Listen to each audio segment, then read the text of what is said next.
Bugun men siz bilan juda muhim mavzuni, ya'ni to'lovlar reallikda qanchaga oshishini aniq hisob-kitob misollari orqali ko'rib chiqaman. Bu ma'lumot har bir oilaga, har bir xonadonga, ijarada yashayotganlarga, kredit to'layotganlarga, tadbirkorlarga va oddiy oylik bilan yashayotgan insonlarga bevosita tegishli. Chunki narx yoki tarif infoiz oshdi degan gapni eshitish boshqa. Oyning oxirida cho'ntakdan qancha qo'shimcha pul chiqishini ko'rish mutlaqo boshqa narsa. Agar siz kommunal to'lovlar, xizmat haqlari, kredit to'lovlari, ijara yoki kundalik xarajatlar oshganda oilaviy byudjetingizga qanday ta'sir qilishini tushunishni istasangiz, bu video siz uchun juda kerak. Kanalga hoziroq obuna bo'ling, videoga like bosing. Chunki men bu yerda oddiy gap emas, amaliy hisob-kitob bilan tushuntiraman. Aslida to'lovlar qanchaga oshadi, kim ko'proq sezadi, kim kamroq sezadi va nimaga aldanmaslik kerak. Avval bir narsani to'g'ri tushunib olaylik. To'lov oshishi deganda ko'pchilik faqat foizga qaraydi. Masalan, tarif 15% oshdi. Xizmat haqi 20% ga ko'tarildi. Oylik to'lov 1000 so'mga oshdi degan xabarlarni ko'ramiz. Lekin real hayotda odamni foiz emas, oy oxirida qo'shimcha qancha pul to'lashi qiziqtiradi. Chunki oilaviy byudjet foiz bilan emas, so'm bilan ishlaydi. Oldin qanday edi? Masalan, siz elektr energiyasi uchun oyiga 20 ming so'm, gaz uchun 40 ming so'm, suv uchun 4 ming so'm, internet uchun 1000 ming so'm, telefon uchun 6 ming so'm to'lardingiz. Jami 400 ming so'm atrofida chiqardi. Agar ayrim to'lovlari 10%, ayrimlari 20% oshsa, siz mayli uncha katta emas ekan deb o'ylashingiz mumkin. Lekin hammasini qo'shib hisoblaganda oyiga 7000 ming so'm qo'shimcha xarajat paydo bo'lishi mumkin. Yiliga esa bu haqiqiy 40 mingdan 1 million 200 ming so'mgacha qo'shimcha yuk degani. Nima o'zgardi? Bugungi sharoitda to'lovlar faqat bitta yo'nalishda oshmayapti. Bir paytning o'zida kommunal tariflar, xizmat ko'rsatish narxlari, bank komissiyalari, transport xarajatlari, oziq-ovqat narxlari, ijaralar va ayrim shartnoma asosidagi to'lovlar ham o'zgarishi mumkin. Muammo shundaki, har bir oshish alohida kichik ko'rinadi, lekin ularning yig'indisi oilaviy byudjetga jiddiy bosim qiladi. Masalan, elektr 20 mingga, gaz 300 mingga, internet 25 mingga, bog'cha yoki maktab xarajati 100 mingga, transport 700 mingga oshdi. Har biri alohida qaralsa chidasa bo'ladi deyish mumkin. Lekin jami 2 ga qo'lib 5 ming so'm qo'shimcha xarajat paydo bo'ldi. Agar oilaning oylik daromadi 5 million so'm bo'lsa, bu daromadning qariyb 5%. Agar daromad 3 million so'm bo'lsa, bu 800% dan ko'proq. Demak, bir xil oshish hamma uchun bir xil ta'sir qilmaydi. Endi eng muhim joyga o'tamiz. To'lovlar real hayotda qanchaga oshadi? Men buni bir nechta oddiy oilaviy holatlar orqali tushuntiraman. Birinchi misol. 2 kishilik oila, kichik kvartira. Ular oyiga elektr uchun 9 ming so'm, gaz uchun 6 ming so'm, suv uchun 35 ming so'm, chiqindi uchun 25 ming so'm, internet uchun 100 ming so'm. Mobil aloqa uchun 10 ming so'm to'laydi. Jami 300 ming so'm. Endi faraz qilamiz. Elektr 20% ga, gaz 25% ga, suv 25% ga, internet 20% ga, mobil aloqa 10% ga oshdi. Hisoblaymiz. Elektr 9 mingdan 10 mingga chiqadi. Qo'shimcha 10 marta tashlamagan. Gaz 6 mingdan 75 mingga chiqadi. Qo'shimcha 15 ming.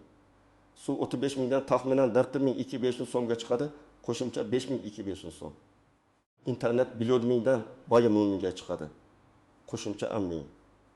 Mobil aloqa 40 mingdan 90 mingga chiqadi. Qo'shimcha 40 ming. Chiqindi o'zgarmasa ham umumiy to'lov 340 mingdan 46200 so'mga chiqadi. Ya'ni oyiga 6200 so'm qo'shimcha, yiliga 675 ming so'mga yaqin. Ko'ryapsizmi? Foizlar katta ko'rinmasligi mumkin, lekin real pulda bu bir yil davomida 500 milliondan ko'proq mablag'. Bu pulga kimdir bir necha oy internet to'lashi mumkin. Kimdir bolaga kiyim oladi, kimdir dorixonaga ishlatadi. Ikkinchi misol, 4 kishilik oila, bolalari bor, xarajatlari ko'proq. Ular elektr uchun bitta qismi 1000 so'm, gaz uchun 1 ming so'm, suv uchun 7 ming so'm, internet uchun 1 ming so'm, telefonlar uchun jami 160 ming so'm, transport uchun 700 ming so'm, bolalar qo'shimcha darsi uchun 600 ming so'm to'laydi. Jami 1 million 990 ming so'm. Endi oshishni qo'llaymiz. Elektr 20% oshsa, bigasi 216 ming bo'ladi, qo'shimcha 36 ming. Gaz 25% oshsa, bigasi 7500 bo'ladi, qo'shimcha 36500. Suv 25% oshsa, $70,500 bo'ladi. Qo'shimcha 10,500. İnternet 10% o'ssa 16,000 qo'shiladi. Telefonlar 10% o'ssa 16,000 qo'shiladi. Transport xarajatlari yo'l haqi yoki yo'qilg'i hisobiga 15% o'ssa 700,000 800,000 bo'ladi. Qo'shimcha 25,000. Bolalar qo'shimcha darsi 20% oshsa 600,000 720,000 bo'ladi. Qo'shimcha 120,000. Jami qo'shimcha xarajat. 16,000 plus 37,500 plus 10,500 plus 12,000, 16,000 plus 16,000 plus 120,000, 337,000 so'm.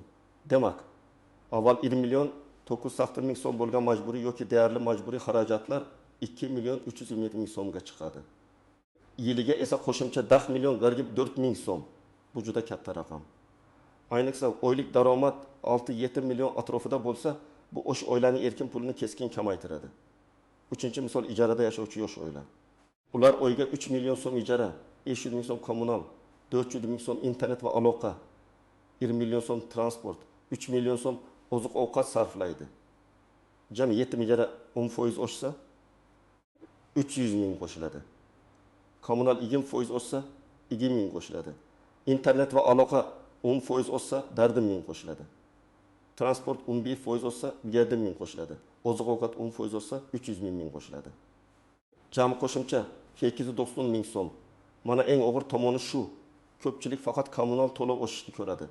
Lekin ijarachi uchun eng katta zarba ijara va oziq-ovqatdan keladi. Agar oilaning umumiy daromadi 10 million so'm bo'lsa, oldin 2 million 1 ming so'm qolar edi. Endi 1 million 210 ming so'm qoladi. Ya'ni erkin pul deyarli 1-2% ga kamayadi. To'lovlarning umumiy oshishi 10-15% bo'lsa ham, qo'lda qoladigan pulga ta'siri bundan ancha katta bo'lishi mumkin. Kim ko'proq xavotir olish kerak?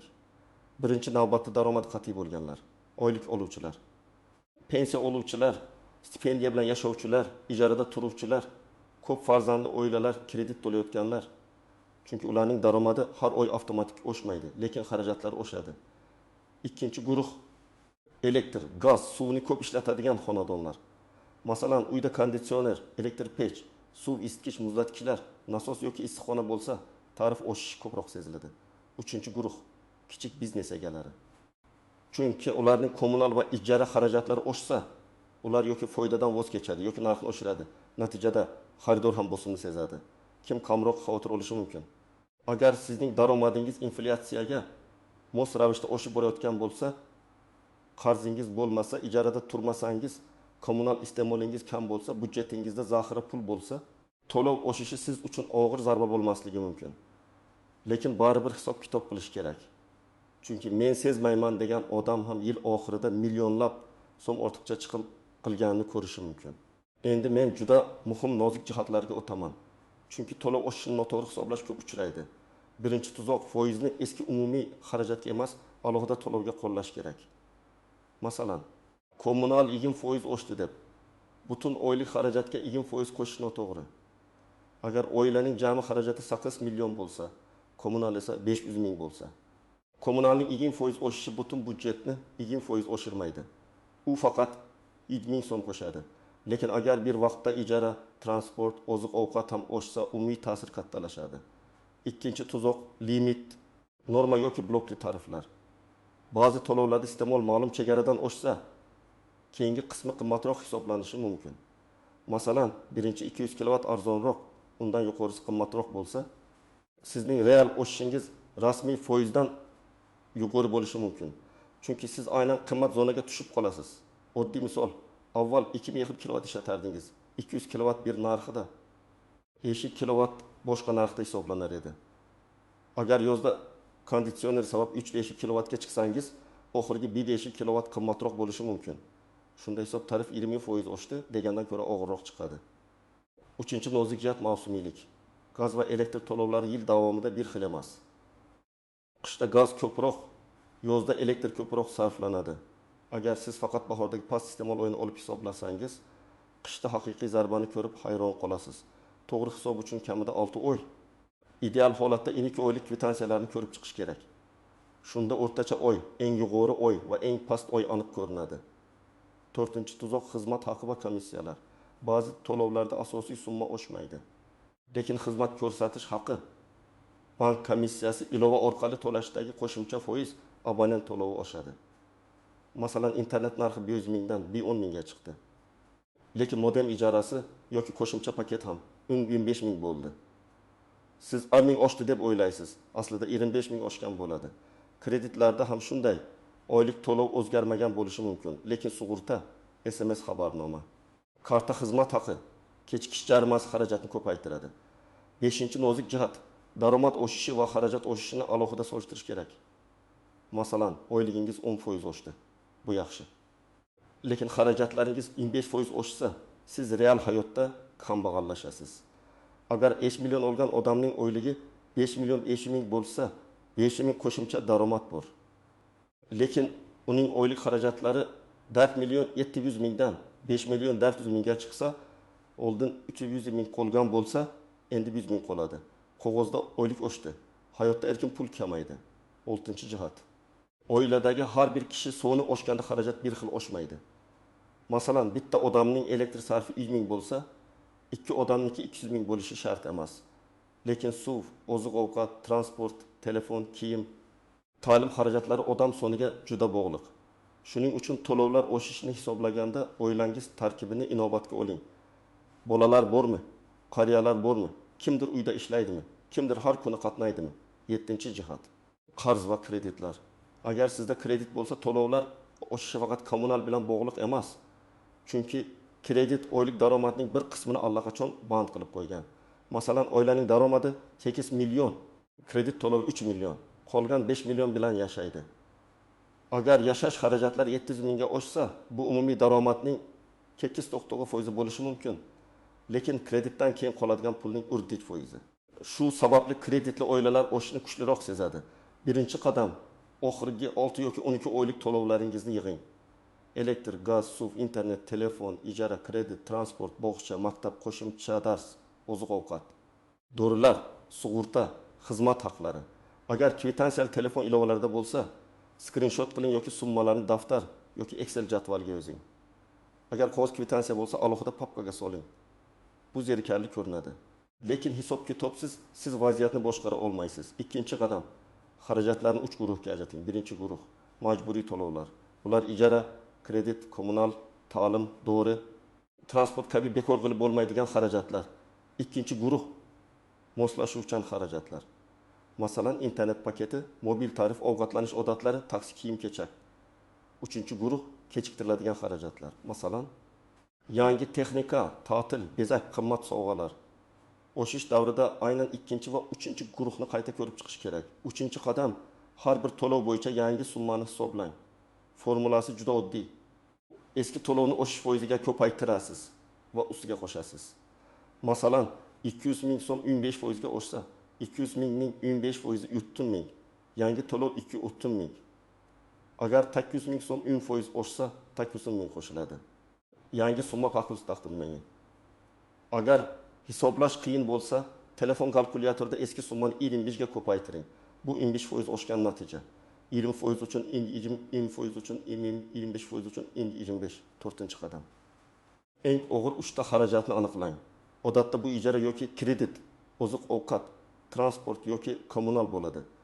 Kichik xarajatlarni ham nazorat qilish kerak, lekin katta natija yirik xarajatlarni boshqarishdan keladi.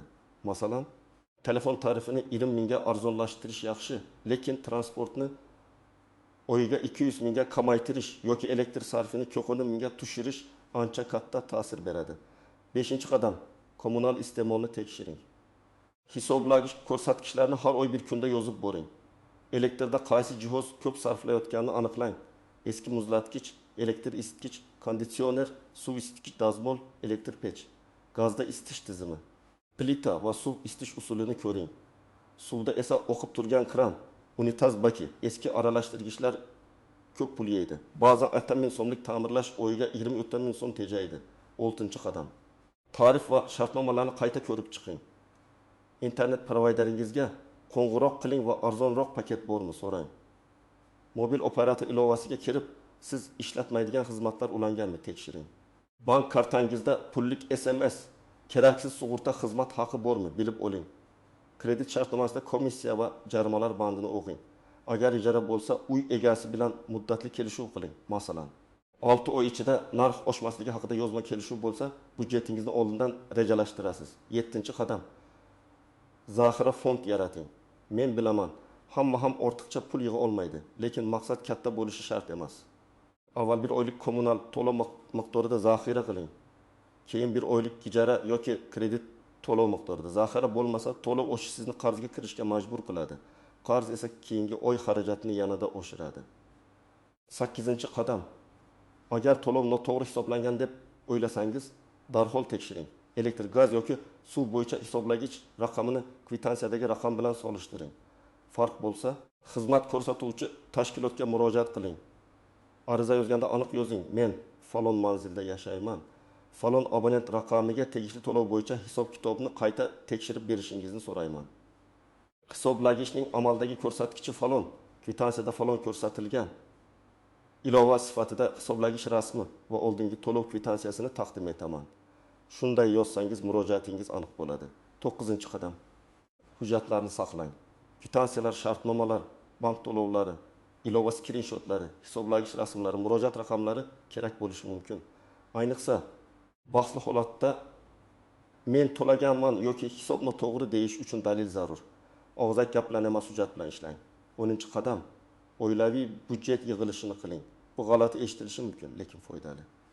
Bir oyda bir marta oilada o'tirib, qaysi to'lov oshgani, qaysi xarajatni kamaytirish mumkinligi, qaysi to'lovni kechiktirib bo'lmasligini gaplashing. Bolalar katta bo'lsa, ularga ham oddiy tilda tushuntiring. Chunki tejash faqat bir kishining mas'uliyati bo'lsa, natija qiyin bo'ladi. Butun oila bir yo'nalishda harakat qilsa, 5-10% tejash real. Demak, to'lovlar oshishini to'g'ri tushunish uchun faqat e'lon qilingan foizga qarash yetarli emas. Eng muhimi, sizning oilangizda oyga qancha qo'shimcha pul chiqishini hisoblash. Ba'zi oilalarda oshish 1 ming so'm bo'lishi mumkin. Ba'zilarda 300-500 ming. Ijarada yashayotgan yoki kredit to'layotgan oilalarda esa 20 million so'mga yaqinlashishi ham mumkin. Farq daromad, iste'mol, oila soni, ijara, kredit va yashash tarziga bog'liq. Men sizga tavsiya qilaman. Bugunoq oxirgi to'lovlaringizni yozib chiqing. Har biriga ehtimoliy oshishni qo'llang va yangi oylik byudjetingizni ko'ring. Shunda siz vahimaga tushmaysiz, balki vaziyatni boshqarasiz. Hisob-kitob qilgan odam oldindan tayyor bo'ladi. Oldindan tayyor bo'lgan odam esa ortiqcha qarz va asabiylikdan saqlanadi. Sizda to'lovlar qaysi yo'nalishda ko'proq oshdi? Kommunalmi, ijara, transport, oziq-ovqat yoki kredit xarajatlarimi? Izohlarda yozing, birga muhokama qilamiz. Video foydali bo'lgan bo'lsa, like bosing, kanalga obuna bo'ling va yaqinlaringizga yuboring. Chunki bu mavzu faqat sizga emas, har bir oilaga tegishli.